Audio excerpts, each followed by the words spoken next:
भगवान शिव के किरातेश्वर अवतार का वर्णन। सेना के साथ किरातेश्वर को युद्ध के लिए आया देखकर शिवजी का ध्यान करते हुए अर्जुन ने वहां जाकर उनके साथ भयंकर युद्ध किया। उस भीलराज ने भी अपने अनेक गढ़ों तथा तीक्ष्ण शास्त्रों के द्वारा अर्जुन को अत्यधिक पीड़ित किया। तब उनसे पीड़ित हुए अर्जुन अपने इष्ट देव का स्मरण करने लगे। अर्जुन ने शत्रुओं की सारी बाढ़ काट डाली। जब गढ़ों ने युद्ध करना छोड़ दिया तो अर्जुन ने किरातेश्वर वेशधारी शिवजी को ललकारा। अर्जुन ने पीड़ित गढ़ दशों दिशाओं में भागने लगे। यद्यपि किरातपति ने उन गढ़ स्वामियों को ऐसा करने से रोका, किंतु वे अपने स्वामी के बुलाने पर भी नहीं लौटे। तब महाबली एवं पराक्रमी अर्जुन और शिवजी ने नाना प्रकार के शास्त्रास्त्रों से परस्पर युद्ध किया। यद्यपि शिवजी की दया करते हुए अर्जुन के पास गए, किंतु अर्जुन ने निर्दयतापूर्वक शिव पर प्रहार किया।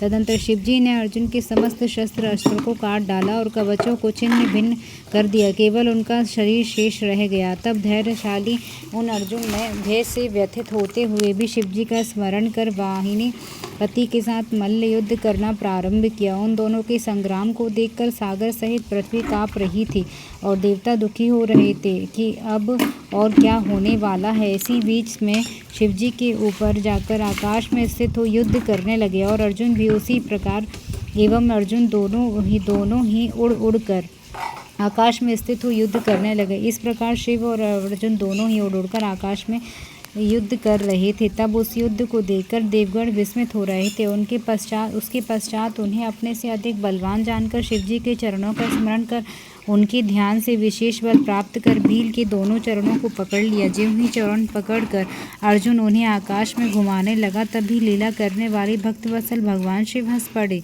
हे मुनि, भक्त के अधीन रहने वाले शिवजी ने अर्जुन को अपना दास्य प्रदान करने के लिए जो यह चरित्र किया वह अन्यथा कैसे हो सकता है। इसके बाद भक्त वश्यता के कारण शिवजी ने हंसकर अपना युद्ध सुंदर रूप अर्जुन के सामने प्रकट किया। हे पुरुषोत्तम, वेद शास्त्रों में तथा पुराणों में उनके जिस रूप का वर्णन है और व्यास जी अर्जुन को ध्यान के लिए जिस रूप का उपदेश दिया था, जिसके दर्शन मात्र से सारी सिद्धियां प्राप्त हो जाती हैं, उसी प्रकार का रूप धारण कर शिवजी प्रकट हुए।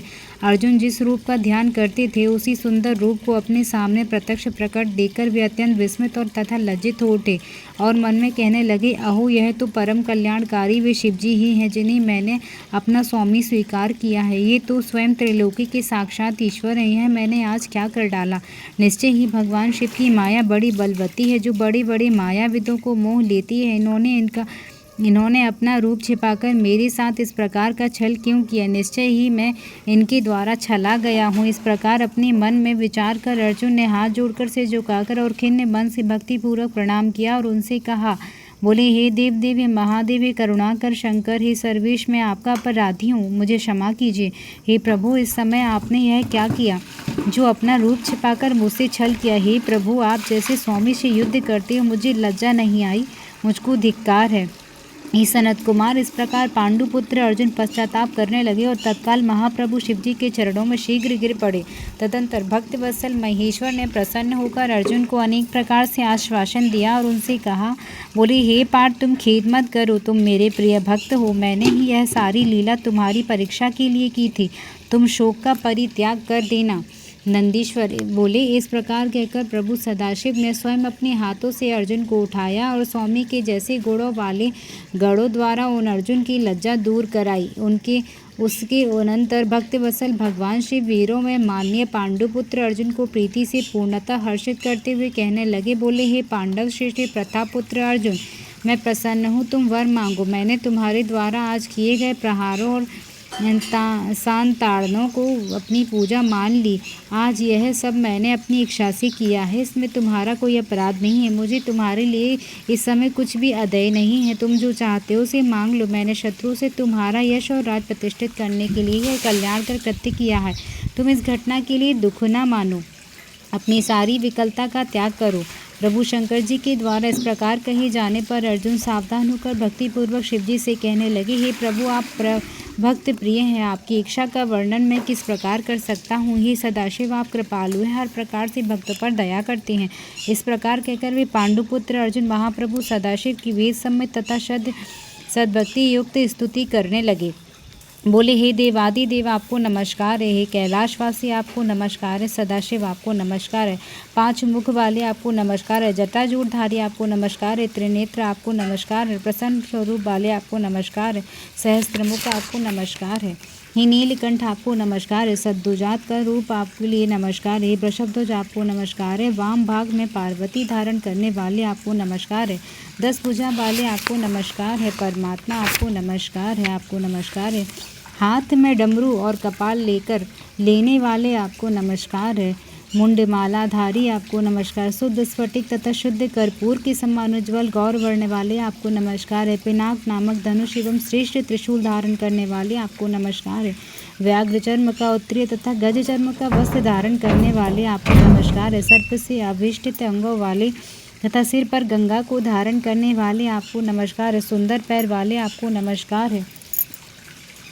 अरुणाभ चरण कमल वाले आपको नमस्कार है, नंदी आदि प्रमुख गणों से सेवित आपको नमस्कार है, गणेश रूप आपको नमस्कार है, कार्तिकेय के अनुगामी आपको नमस्कार है, भक्तों को भक्ति देने वाले तथा मुमुक्षुओं को मुक्ति देने वाले आपको नमस्कार है, गुण रहित आपको नमस्कार है, सगुण रूपधारी आपको नमस्कार है, अरूप स्वरूप सकल अकल आपको नमस्कार है, किरात रूप धारण कर मुझ पर अनुग्रह करने वाले, वीरों से प्रीति पूर्वक युद्ध करने वाले एवं नट की भांति अनेक प्रकार की लीला दिखाने वाले आपको नमस्कार है, इस त्रिलोकी में जो भी रूप दिखाई देता है वह आपका ही तेज कहा गया, आप ज्ञान स्वरूप आपके शरीर भी से रमण करते हैं, प्रभु जिस प्रकार संसार में पृथ्वी रजगढ़ आकाश में तारे और वृष्टि की संख्या असंख्य बूंदें हैं, उसी प्रकार आपकी गुण भी असंख्य हैं, हे नाथ आपकी गुणों की गणना करने में तो वेद भी असमर्थ है, मैं तो मंद बुद्धि ही हूँ, आपकी गुणों का वर्णन कैसे करूँ, हे महेश्वर आप जो है सो हैं, आपको नमस्कार है, हे महेशान मैं आपका सेवक हूँ, आपके स्वामी अतः मेरे स्वामी आप मुझ पर कृपा कीजिए, आपको नमस्कार है। नंदीश्वर बोले, अर्जुन के द्वारा कही गई स्तुति को सुनकर परम प्रसन्न हुए भगवान सदाशिव ने हंसकर अर्जुन से फिर कहा, हे पुत्र बारंबार कहने से क्या प्रयोजन, मेरी बात सुनो, तुम शीघ्र ही मुझसे वर मांगो, मैं तुम्हें सब कुछ शिव जी का यह वचन सुनकर अर्जुन ने सदाशिव को हाथ जोड़कर प्रणाम किया और उसे झुका करके प्रेम पूर्वक गदगद वाणी से कहने लगे, कहा, हे प्रभु आप तो सबके अंतःकरण में अंतर्यामी रूप में स्थित हैं, अतः आपसे क्या कहूँ, आप सब कुछ जानते हैं, फिर भी मैं आपसे जो प्रार्थना करता हूँ उसे सुनिए। आपके दर्शन से शत्रुओं से उत्पन्न होने वाला जो मेरा संकट था वह दूर हो गया। अब मैं जिस प्रकार इस लोक में सर्वश्रेष्ठ सिद्धि प्राप्त करूं वैसा उपाय कीजिए। ऐसा कहकर विनम्र हो हाथ जोड़कर अर्जुन नमस्कार करके भक्तवत्सल भगवान शिव के सन्निकट स्थित हो गए। स्वामी शिव जी भी पांडुपुत्र अर्जुन को इस प्रकार अपना परम भक्त जानकर परम संतुष्ट हुए। उन्होंने प्रसन्न होकर सभी के लिए सर्वदा दुर्जय अपना पाशुपात अस्त्र अर्जुन को प्रदान किया। यह वचन कहा, मैंने अपना यह महान पाशुपात अस्त्र तुम्हें प्रदान किया, तुम ऐसे दुर्जय हो जाओगे। तुम इस अस्त्र की सहायता से शत्रुओं पर विजय प्राप्त करो। मैं स्वयं श्री कृष्ण से कहूँगा कि मैं तुम्हारी सहायता करें। वे मेरी भक्त और मेरी आत्मा है, कार्य करने में सर्वथा समर्थ हैं।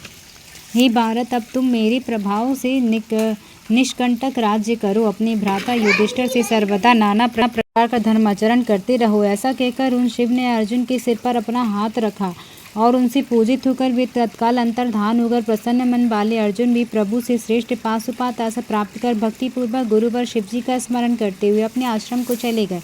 जिस प्रकार शरीर में पुनः प्राण आ जाता है, उसी प्रकार अर्जुन को आया देख युधिष्ठिर आदि सभी भाई प्रसन्न हो गए। पतिव्रता द्रौपदी को भी अर्जुन के दर्शन से सुख की प्राप्ति हुई। सभी पांडव परमात्मा शिव जी को प्रसन्न जानकर आनंदित हो गए और अर्जुन से सारा समाचार सुनकर तृप्त हो गए। उस समय उन महात्मा पांडवों के आश्रम में उनका मंगल प्रदर्शित करने के लिए चंदन युक्त फूलों की वर्षा होने लगी। उन लोगों ने भगवान शंकर को धन्य धन्य कहते हुए आनंद के साथ नमस्कार किया। अपने वनवास की अवधि को समाप्त कर यह समझ लिया कि आज अवश्य ही हम लोगों की विजय होगी। इसी समय अर्जुन को आश्रम पर आया हुआ जानकर श्री कृष्ण उनसे मिलने के लिए आए और सारा वृतांत जानकर हर्षित हुए और कहने लगे, इसीलिए तो मैंने कहा था कि शंकर सभी दुखों को नष्ट करने वाले हैं। मैं उनकी सेवा नित्य करता हूँ, आप लोग तो नित्य उनकी सेवा करें। इस प्रकार मैंने किरातेश्वर नामक शिव अवतार का वर्णन आपसे किया। उसको सुनकर अथवा सुनाकर जो मनुष्य अपने समस्त मनोरथ को प्राप्त कर लेता है। जय जय श्री किरातेश्वर महादेव की जय। जय जय श्री किराते। ओम किरातेश्वराय नमः। ओम किरातेश्वर